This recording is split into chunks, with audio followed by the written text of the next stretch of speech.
Since the George Floyd protests began, there's been a growing conversation around police reforms or even abolishing the institution as we know it altogether. Author Alex Vitale wrote about this debate back in 2017 in his book, The End of Policing. So Alex dives into how we ended up with law enforcement as a catch-all solution to society's problems and why that's created an over-reliance on the police in his view. Alex is also a professor of sociology at Brooklyn College and the coordinator of the Policing and Social Justice Project. He joins us now via Skype. Alex, it's great to see you. Thank you for talking to us at this critical time. You bet. Good morning, everybody. Absolutely. So, Alex, rising calls in order to defund the police has become a slogan of much of the movement that we've seen right now. We see the Minneapolis City Council saying that they would do so. However, there's also been some pushback. So the mayor of Minneapolis, Jacob Frey, actually confronted by some protesters over the weekend and actually booed because he refused to do so. Let's take a listen. Will you defund the Minneapolis Police Department? All right, be quiet, y'all. Be quiet, because it's important that we actually hear this. It's important that we hear this, because if y'all don't know, he's up for re-election next year. If y'all don't know, he's up for re-election next year. And if he says no, guess what the we gonna do next year?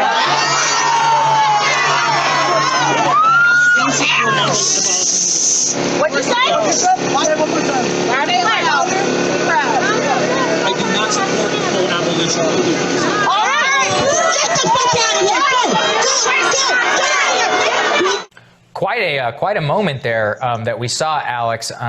What do you think about both this moment, the political energy that you see behind the defund the police movement? So for some of y'all that might not have been able, the mayor said he's not for, defunding the police. He's not for it, basically. And they said, you got to get out of here. They booed him. Go home, Jacob. If you go home is what they initially said if you actually listen to the full clip. But so they're going through all this. Now, this guy here, he was an author of a book about ending the police, right? Ending police, yada, yada. They have him on the show to kind of explain his position. So, yeah, listen to this for actually, before we listen to this, I want you guys to listen to this here, because this is what really went viral too. Is about the Minneapolis City Council. They said that they are okay with dismantling the police force. So we hear defunding. Let's also hear about dismantling the police part. Let's hear this. This is a very interesting clip that went viral. That all of and I got this from, I went on YouTube, but I can tell this is a very right-wing person on the YouTube channel that posted this. So you're gonna see a little edit here that I did not do. So let me show you. Do you understand that the word dismantle or police free also makes some people nervous? For instance, what if in the middle of the night my home is broken into? Who do I call? Yes, I mean, I hear that loud and clear from a lot of my neighbors. And I know, and myself too, and I know that that comes from a place of privilege. Know that that comes from a place of privilege. Know that that comes from a place of privilege. Know that that comes from a place of privilege, because for those of us for whom the system is working, I think we need to step back and imagine what it would feel like to already live in that reality, where calling the police may mean more harm is done. And so in the very immediate, we have to lean into whatever changes we can make in our existing police department. I think we look to cities like Camden, New Jersey, that completely restructured their department as we build up systems. And we've already done that. All right, so it went viral because Homegirl said that, hey, dismantling the police. I mean, if you decide to call someone, if you don't have no police, the lady said, oh, yeah, well, that's just a place of privilege to call the police and do X, Y, and Z. Went viral, right, being said, no, me calling the police is not privilege. That is like a talk. Like, she's giving them a talking point for time to come with just this clip, because now she, and what she's saying is now the face of what it looks like to, defund the police, dismantle the police, right? So I want to go ahead, having that with the frame of mind here as well. Let's listen to the rest of this interview. Also, lay out, what does that mean to somebody like you? Sure. Well, before the events in Minneapolis, there were dozens of cities where there were active campaigns underway to shift some portion of police spending into community-identified needs. And the people you saw on camera in that clip were part of such an effort in Minneapolis. They weren't calling for tomorrow there are no police. They were calling for shifting $45 million in the municipal budget from policing to a set of community identified needs. Things like improved mental health services, harm reduction strategies, counselors in schools, non-violent approaches to dealing with youth violence issues, et cetera. So that's where I think a lot of this movement has come from. Part of it is also the frustration with the failures of the Obama era reforms included in his 21st century task force on policing. You know, Minneapolis and a lot of cities adopted a whole set of these reforms, and I think people on the streets are saying that it just didn't help. And I was on just a minute ago with Council Member Ellison from Minneapolis, and he says that they're going to engage in a year-long process of working with the community to identify these needs so that they can shrink the footprint of policing. And I think that's exactly what's needed. Well, and part of the argument that you make is essentially that the system we have is unfair to everyone, including law enforcement, because you are putting the burden of all of our social challenges, including, you know, a dramatically unequal system and many other things, mental illness, the war on drugs, you're putting all of this onto their shoulders when it's really not the appropriate tool to use in a variety of situations. Just lay out that case. All right, so essentially here, right, you're hearing all these people, this is what they're talking about when they're talking about defunding the police, dismantling it, putting the funds, the 45 million that they're going into the police, and taking some of that fund and putting it in other places, all right, other resources, things of that nature. I think this police officer sums it up where a lot of police officers feel about the subject of defunding the police, okay? So I want to make a classic case of hearing all the sides of this. This is a police officer here saying it. Sergeant Mata, what are your thoughts about defunding proposals, even hearing some organizers from Black Lives Matter saying that police departments should be defunded? Well, it's very simple. If you want to defund the police department and get rid of the police department, you'll have exactly what you had this past weekend. You'll have it every weekend, if not every day, because there is, and anybody who denies that there is not a percentage of people out there who prey upon good citizens, who prey upon innocent people, who prey upon businesses who are run by citizens of Dallas, they're out there. And you give them the green light by getting rid of the police department, you're going to have rioting every single night, and nobody's going to be safe. So watch what you ask for. So hearing all these things, you know, that this is how a lot of people are feeling. Like policemen saying, you defund the police, you're going to have rioting every day. You're going to have lawlessness, okay? You defund the police, you dismantle the police. I mean, that is what you're going to be receiving. That's what you're going to get. So, and this is why I think it's good to have a police officer here and Deshaun on. So, Deshaun, literally my favorite, bro. I was so excited for this, bro. I'm gonna mute my mic. I'm gonna mute my mic and go grab some more chips. Y'all do y'all thing. So, Deshaun, hearing this, right, the term, okay, defunding the police, and some, you know, Minneapolis saying they're going to dismantle the police, all this. There's so many centralists, because that's what, we're going to be honest, that's what Joe Biden's a centralist. He's more central than, you know, than you would think. He already told people he's not for defunding the police. He made that mention because he's still trying to get that middle America. He's still trying to get a lot of the Hillary Clinton voters. And I find that interesting because Hillary Clinton lost. But anyways, so he's still trying to get that, but I think it's important. I think it's actually a good strategy to win, actually. But here's the thing. You're hearing all this stuff. What is your take on it, about what defunding the police is? And, you know, what do you think? Do you think this would ever pick up, catch on? Yeah, go ahead and explain that for the people. Yeah, so just to establish my own position, just for the record, yeah, I'm actually a prison abolitionist. So my personal stance is going a step further than defunding or dismantling. I just want to throw that out there. Your listeners have heard me before. I'm, you know, they know I'm not a Christian. They know I'm a leftist. All that good stuff. I might not even vote for Biden because he said that. I might be voting socialist this year, just because I don't think he wants my vote. Frankly, and I mean that sincerely. I think he wants, you know, those central voters. But anyway, but yeah, I think it's important that it's part of the conversation, because there's a lot of things that historically, this is me being a history major, I have a bachelor's in history, and I tried to like focus my degree on American history, and particularly like social and civil history. I know a lot of people are like, history degree, I mean, you must love wars, right? And I'm like, no, I want to know like movements of people and like, you know, what people did, why they did it. Like, there's a lot of things that people said were outlandish that are now just part of our regular life. If you would have said 100 years, Lincoln was a radical for saying there shouldn't be slavery. And he actually wasn't even the most radical. There was much more radical people than him. He wanted to free the slaves. His actual stance, Lincoln's stance, was not to add any new slave states. He was like, we'll just keep slavery in the South. And then it got out of hand because the abolitionists were like, nah, we bang with Lincoln. Let's go ahead and end slavery completely. The South got mad, seceded, and then the war turned into, okay, now we have to abolish slavery because they seceded. But his stance wasn't even as radical as it actually ended up. Like segregation is another thing. People called MLK a radical until Malcolm X showed up. And they were like, oh, that's an actual radical. So like defunding the police is actually not even the most radical stance in the conversation.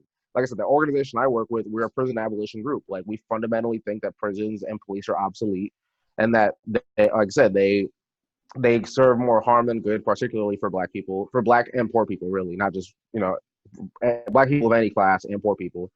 But yeah, so the notion of defunding the police is, I mean, I think Alex Vitale explained it well. It's put that money into other resources. Like we were joking before the podcast that, like, you know, if we defund the police, DJ's out of a job. But we were like, well, we need more social workers. You know what I mean? We need more therapists. We need more mental health counselors. Like, there's a lot of things that, and I think DJ can attest to this, that police get burdened with it. That's not fair. Which is also what Alex Vitale's point was. It's like, if the police get called because someone's acting crazy on my street, that guy might have schizophrenia or a bipolar disorder, and like, police can't be trained to fix everything. They can't be social workers for domestic violence cases. They can't be mental health counselors for people who are not getting the help they need or not on their medication. They can't also be, you know, like law enforcement for small stuff, for civil, and like, you know, like he was mentioning, like people calling on their neighbor for smoking weed. Like, it's like there's so many different things that they get tasked with. That's just not fair to their training. And I have a friend who was going to be a cop, and then, you know, he ended up not pursuing that. But he was saying like they were actually like pitching him on like different cities in Florida, trying to get him to come there because people don't want to be like there's not enough police. Basically, people are not wanting to be cops in certain districts and stuff. Which is, as a teacher, is a very similar problem. Like we've had to pull teachers from out of state, out of city, because there's not enough people where we live who want this job because it doesn't pay well, it's exhausting, and you get burdened with doing a lot. I'm my student's nurse, teacher, and social worker all at the same time. And I think teachers and police have a similar plight in that, is like, why does not, it's the same way my school should have a mental health counselor, if not multiple, and a social worker and a nurse on staff. The police should not be burdened with all those things. There should be more social workers in the city. And if I saw a graph today for NYPD, like their budget is like more than like civil services, social workers, mental health services, like all the different things, like transportation budget, like all the stuff in New York. And you know, New York's got a huge transportation budget. NYPD's budget is like 10 times bigger than all those things combined. So all the money that's spent on riot gear, on tear gas, on new guns, like the fact that you know, that police officers in certain units have like assault rifles and stuff. Like I remember I read, and this has been, you know, all these different graphics and stuff are going around, people comparing different things. And I've tried to cite as many of them like source-wise as possible because I'm not trying to just believe a meme. Yeah. But someone like broke down the cost of like, you know, a helmet and shield, tear gas, a baton, like all the different stuff that a cop had for a riot situation. And they were like, here's how much we could, like that money could go towards, you know, paying teachers more, towards getting those kids in those neighborhoods, you know, social workers. And like, they just broke down the ways that money can be spent elsewhere. To where a cop's not going to have to go break up a riot because the city is that angry at police, because that city's been serviced in other ways that prevent those issues. Like Camden, New Jersey keeps getting brought up. That's like the big one. They were like the #1 city in the country for violence. I think in like 2010 or 11.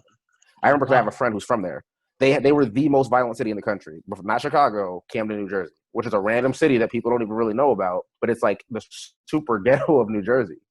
But what happened was they defunded police, dismantled it, and rebuilt it to the point where cops had to reapply for their jobs. If you were a captain before, a sergeant, none of that matters. Reapply, start over. Wow. And they took a lot of the money that was going to police and went and put it towards mental health services, social services, like all pouring money into the community business-wise, so people have jobs that are worthwhile. Because there's a direct link. Sociology has proven this time again.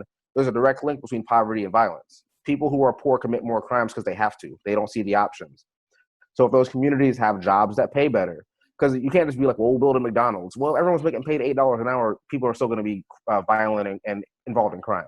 You need well-paying jobs. You need careers that are available outside of college. Like, there's just so many ways that money could be spent that would prevent us needing as many police, because then you don't have as many bad neighborhoods. Like, I think in Camden, like they said, their murder rate went down like 46% over the last like 6 or 7 years. Their what was it? Police complaints went down 95% in the last decade since they dismantled, defunded, and restructured, because they were like, we need to change how, because it becomes like an us versus them thing. Like, the police are against the city because it's, well, the city's violent and dangerous. Well, let's fix that, because if the city's going to keep being violent and dangerous, the police are going to keep having to play every role. We're never going to get anywhere. And like I said, they changed their approach and it worked. Like I said, me personally, I will take it a step further, but I think defunding is like that next step. Because like I said, it's like with healthcare, I'm personally for like completely socialized medicine. I don't think healthcare should be for profit. I'm cool with Obamacare. That's a step in the right direction for me. Should we do it? I think the role of radicals is to keep pulling that conversation to the left a little further. Like, we said, bring it here. They were like, we'll bring it here. And we're like, okay, well, we're still pulling. Let's keep going. And that's how I feel about, defunding the police, basically. That's kind of what it means as far, like, where I stand on it. And like I said, the evidence that it can work. Gotcha. So, DJ, man, you are a police officer currently, okay? And yes, so this is what I want you to do is I want you to when you first begin to hear, people talking about defunding the police, and also when you heard about Minneapolis, like this, they're gearing up to dismantle the whole, the police there. How were you feeling at that point? You were like, what? Like, how were you? Did you feel like how this Dallas police officer felt like you gonna have a riot in every night? Was that kind of your first, initial reaction to it? All right, so okay, this is such a complex question, or like so many things are going on. So I have so many different opinions and ways to phrase this. So I'm gonna try and keep it concise and to the point. I do strongly believe, from what I see in my community, and I can only speak for my community, okay, and that's where I'm coming from when I say all of this. There is a huge need in the mental health field, and I'll put it to you like this. You can Google the numbers. I don't know exactly off the top of my head, but we do a lot of mental health training in my department, and basically we had some of the people from our mental institution here in town. They came out to talk to us about kind of what goes on with mental health and why they need more money. Because basically, for the state of like New York, they have a budget of like 300 something million or $1 billion that's devoted to mental health, whereas the state of Texas has like 19 million or $1 billion that's devoted to mental health. So basically, like, we have a mental institution here in my city, and that's the biggest mental institution for like X amount of counties. You know what I'm saying? So it's not like you go to the hospital and there's a hospital in every corner, but no, it's like, you have this one small mental institution. It's like, okay, for all the people in your city and in your county and in surrounding counties, for all those counties that have people that have mental health crisis, you only have 40 beds available to treat those people. And that's a problem, because it's like there are so many people out there that need help, but I mean, legit, we do need more money thrown to that. I'll say this though, as an officer, there are things that do police departments need more funding for? Sure. One of the big issues that we have in police departments total is like, America is populated 350 million people or something like that, and nationwide all the law enforcement officers we have is about 1 million, and that's like federal level, state level, local level. So that's not even like 1 million patrol cops out. No, that's like FBI agents counting that. So really that number shrinks down even more to where, really you might only have a good like 200,000 officers that are supposed to be managing the issues of 350 million people. You know what I'm saying? Like in my city alone, we have 160 officers on patrol, and the population of the city is 300,000. So like obviously there are tons of problems that we can't get to because ain't enough people to do that. Well, pause for a second here. Without noticing, without even knowing it, right? Everything that you're saying is kind of. I know Deshaun is going. Well, you proved my point. We don't need. Yeah, exactly. And see, because look, here's how the thing. Deshaun is feeling. So go ahead. Yeah, I understand. And here's a twofold thing to that. So one, I am saying like if people want to have more money to put in other institutions like mental health, education, whatever the case is, and take a load off of our backs, that'd be cool. I'm good with that. But I'll tell you what, the training that I get in dealing with that schizophrenic or that bipolar depressive individual who, you know, is on a high and then shoots down to a low, you know, the training that we get on that is essential to what we do. And I think it's made us better at our job. And I can only, you know, I'm speaking for me, I'm speaking for my city, I'm speaking for my coworkers and what I've seen. Because a lot of times is, you know, we have people here who are on call to come out for mental health crisis, but it takes them like an hour or so to get out there. And, you know, it's like if I'm dealing with someone who is in a state of psychosis and they are hearing voices that are telling them that they need to kill everybody in the room, and those voices are louder than the voices that are really there, it's nice having the training to know, okay, how can I keep this person grounded in reality? And how can I get this person safely, like into an ambulance so that they can go where they need to go to get that mental health, you know? And my only issue or my only concern is like, okay, so you dismantle the police. Because that's another thing. Minneapolis dismantling the police department for that, I'm like, okay. Honestly, I'm sitting back here. I'm like, bro, I'm kind of like, you know, Pastor Xavier over there, like, I'm about to get my chips, sit back and just kind of see what happens. I don't know that there will be like riots in the streets every day. But in reality, I'm like, people are already calling us, you know, to come help them, and there's not enough of us to go around to help. So what happens when you take all of us out, you know, and then you need help? Like, where are you going to go? Because I know for me, okay, cool, you can solve the mental health issues. You know, you can help give people better jobs, better education so that we're not having these issues. But what are you going to do when ex-husband breaks into your house with a gun and says he's going to kill you and your kids? You know, because I've taken that call. Yeah. And there's not a mental health expert out there. There's not a therapist out there that's going to want, in my opinion, that would want to show up on scene to break that down while he's armed. So it's like, I want you to keep that thought, because there's something I want to go, and then I want Deshaun, I want you to respond to what he just said as well. But there's something I want to show you guys here that I think would be important. So give me a second here as I try to get all this together. And hopefully this is 56 seconds, so I hope you guys can hear this well. And it's real quick. It's a TikTok video, but listen.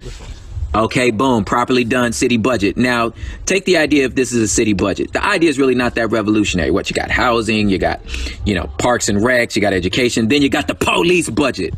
For real, in LA, the police budget look like this. Now, nobody's saying take all their money. That's ridiculous, because crime still happens. Maybe take some of that and put it towards more housing, because a lot of times you're dealing with housing issues because you're talking to homeless people. Maybe take some of that money, put it towards drug rehab, because a lot of times somebody break into your house, they trying to steal a PS4 for a hit. They ain't really trying to rape your kid. Maybe take some of that money towards some mental health experts. A lot of times you don't need a cop, you need a therapist. Take some of that money, put it towards after school programs and education, because a lot of times it's idle hands that cause a lot of crime. Now, instead of having all these money to buy tanks, you can put money towards other stuff that may make the city safer anyway. Let the cops just deal with crime. Okay, boom, properly done. All right, so hearing that, put that to the side here a little bit. Is that more of what, does that still kind of give you that fear, DJ, of chaos? No, and it's not, because like for me, it's not a fear of chaos when you say, hey, let's take some money from here and put it into this. Because I'm like, yeah, we do need more money in this field, in that field, whatnot.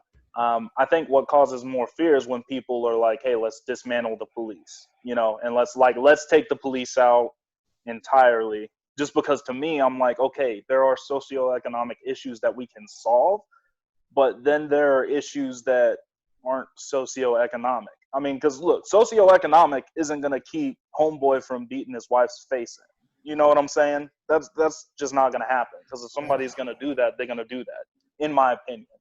And that's just what my experience has been, because I've gone to rich neighborhoods where you're dealing with that, not just poor neighborhoods and stuff like that. But I do think that obviously,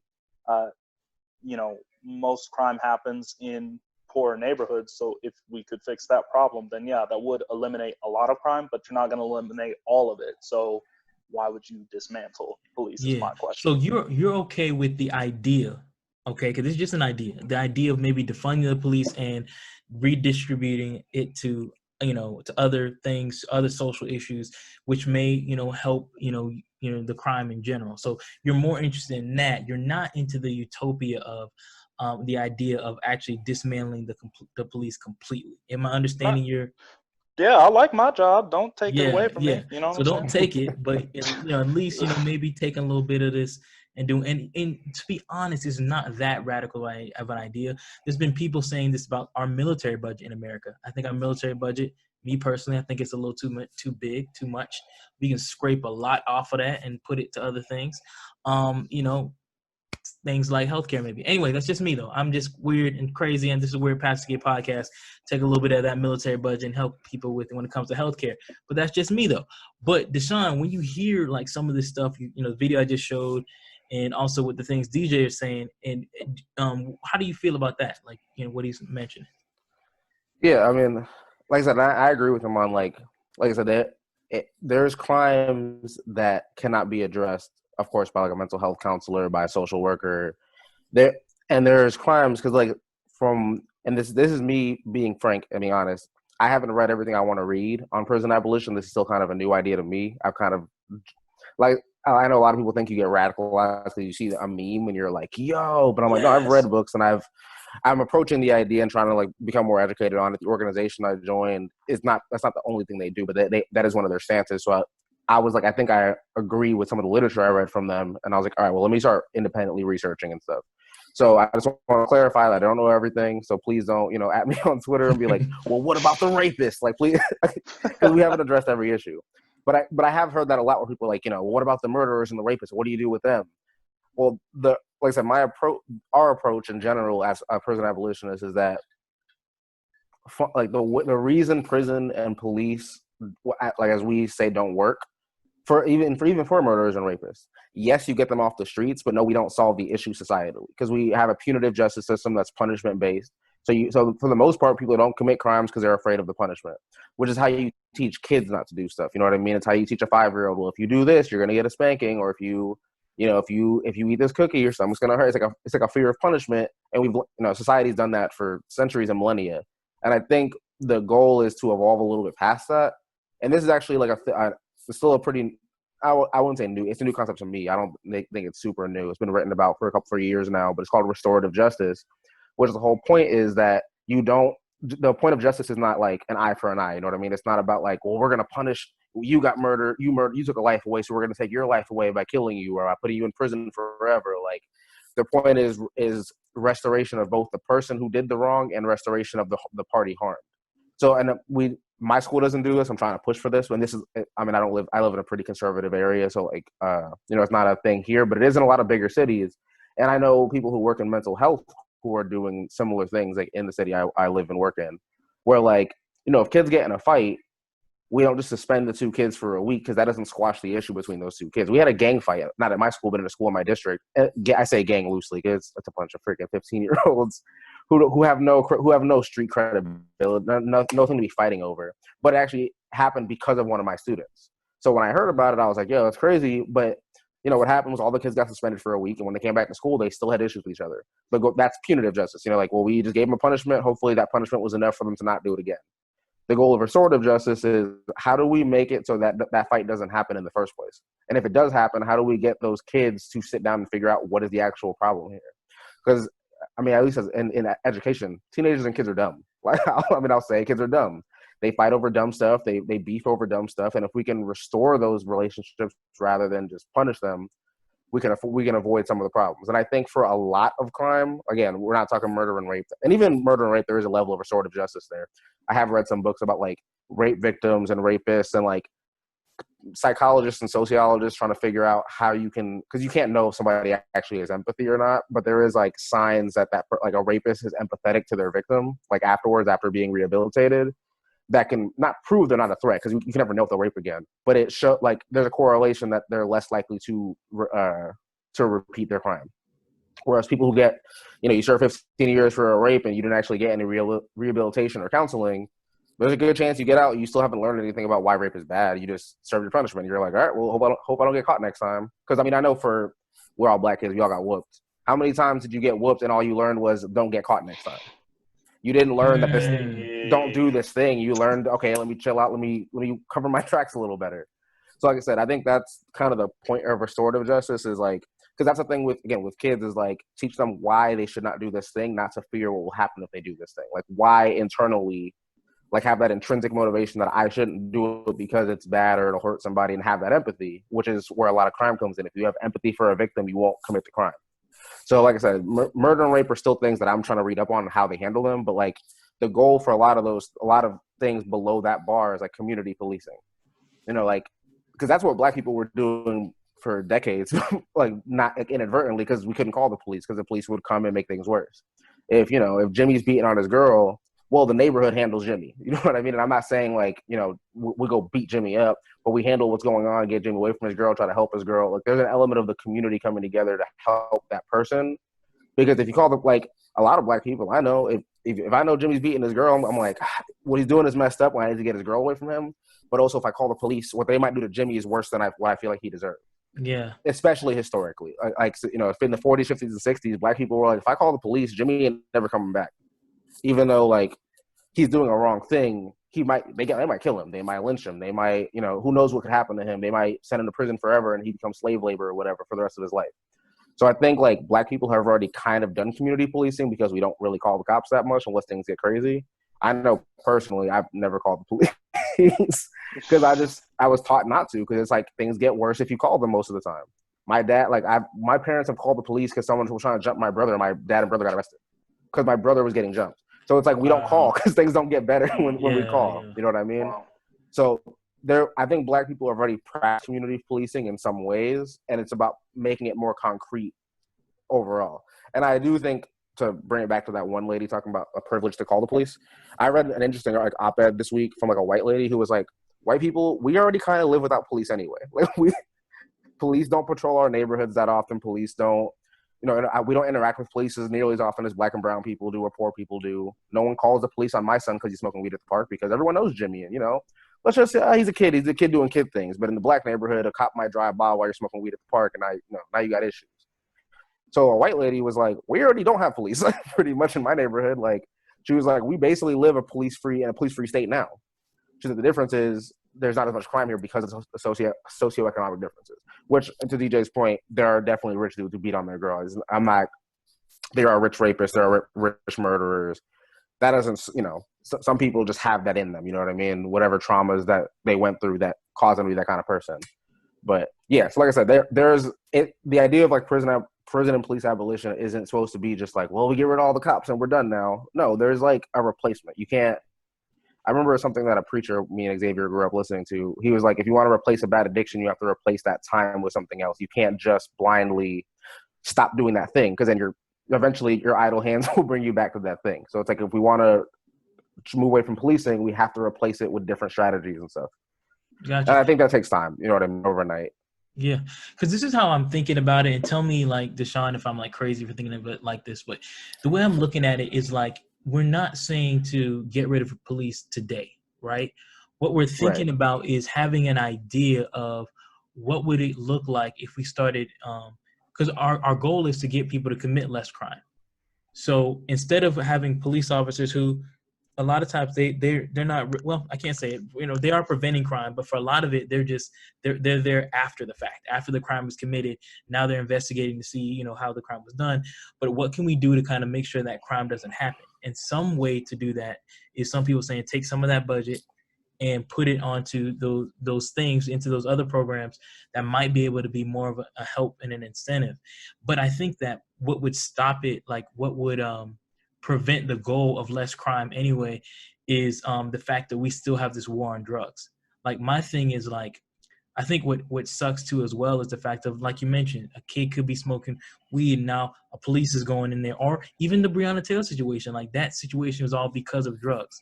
Like, if the war on drugs kind of get eliminated, then some of these other crimes that we have in relation to that would go away, which the police, a lot of times the police don't have to patrol the area because the police, you know, are really patrolling the area trying to look for drug dealers and all these other things they're looking for, something dealing with drugs. And like, I remember one time, this is how privileged I was, right? I went and was helping kids in the hood, right? And I was picking them up, dropping them off, whatever. In this one area that I was in Florida, I was dropping these kids off, but before I was dropping them off, we were in the car listening to music. So it was about maybe 9:30, 10 o'clock at night. And they were in my car, and we were like listening to music, we were laughing, talking. We just got done from church. Like, I was doing like a Bible study thing. And after the Bible study, I was dropping the kids off, and I was just out there, and we were sitting out there for maybe 10, 15 minutes. I get a knock on my window, and I was like, okay, what's going on? He goes, what's going on? What y'all doing? Like, what's up? You know, there's a curfew. You need to be inside. I said, oh, sorry, I don't live here. I'm just dropping these kids off. They go to church with me. And he was like, all right, cool, but you need to, you know, get up on out of here. They need to go inside. And I was like, all right, cool. So I told them to go. And I did not even know, like, I'm like, they have a curfew. What in the world? Like, what in the world? Whatever. But that's just, but they were used to it. The kids were, oh yeah, we're supposed to go inside. I'm like, what? Y'all have a curfew? Like, you have to be inside at a certain time. But that's just how they were trying to over police the area, because they said there's a lot of drug dealers, a lot of all this stuff going on. And that's why my thing is, like, what's going to prevent all this? Some of the progress you want to make may get destroyed because we still got this war on drugs on the books. What do you say about that? Am I crazy in that thinking? Deshaun? No, I think that no, you're good. I think you're 100% right. There's actually, like, and this is, you know, me trying to read up on it and take classes on it and all that. Like, there's a huge uptick if you look at, like, the 1970s in, like, the budgets for police, the amount of policing, the amount of arrests, our incarceration rate. Our incarceration rate goes like this. It spikes a little bit post-slavery because they're arresting more black people, you know, 13th Amendment, all that stuff. And then in the 60s and 70s, it shoots up.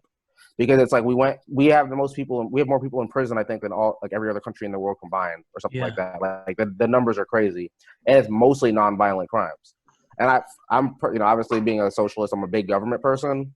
I don't think drugs should be legal in general. Personally, I've known people. I worked at a gas station for a few years, so you meet all kinds of people who work with you. I also worked at Papa John's at the pizza spot. And if you've ever worked at a restaurant, you know the people who work in restaurants are very, you know, so you meet a wide variety of people. So, like, I've known people who literally do, like, there was a girl on the clock, like, on payday ordering pills. Because, like, and she was like, hey, let me get 2 uppers, 1 downer, and surprise me. Like, and we were like, yo, that's crazy. But, like, she came to work and did her job every day. So it's like, she ain't got no kids. She ain't got no other responsibilities. What is it my business if she wants to do 2 uppers after work today? Like, that got nothing to do with me. Yeah, she comes to work, she functions, she does her job. I as a teacher now, I can't smoke anymore because, like, you know, we get drug tested and whatnot. So I had to quit before I became a teacher. But, like, I used to smoke weed and be able to deliver, like, not while I'm delivering pizza, driving a car around, but I would smoke weed and I could go to my job and deliver pizza. Or I was an assistant manager of I used to do the numbers for a gas station, like, thousands of dollars I'm responsible for. I was also a pothead at the time. Like, you can do drugs and be a functional member of society. I know people who do hard drugs and are functional members of society. Would I recommend it? Absolutely not. No, of course not. And I think that same way with alcohol, addiction is a big thing. And if people who actually have addiction problems got mental health treatment rather than thrown in a cage, they might be able to overcome those addiction problems. Because as much as I think that, you know, drugs should be legal, I also don't think drugs are for everybody. I don't think alcohol is for everybody. Some people aren't built to handle it, and they have to learn how to deal with that on their own rather than being locked up. So, and I do think you're right, though. Like, that would cut a lot of the need for arrest and policing.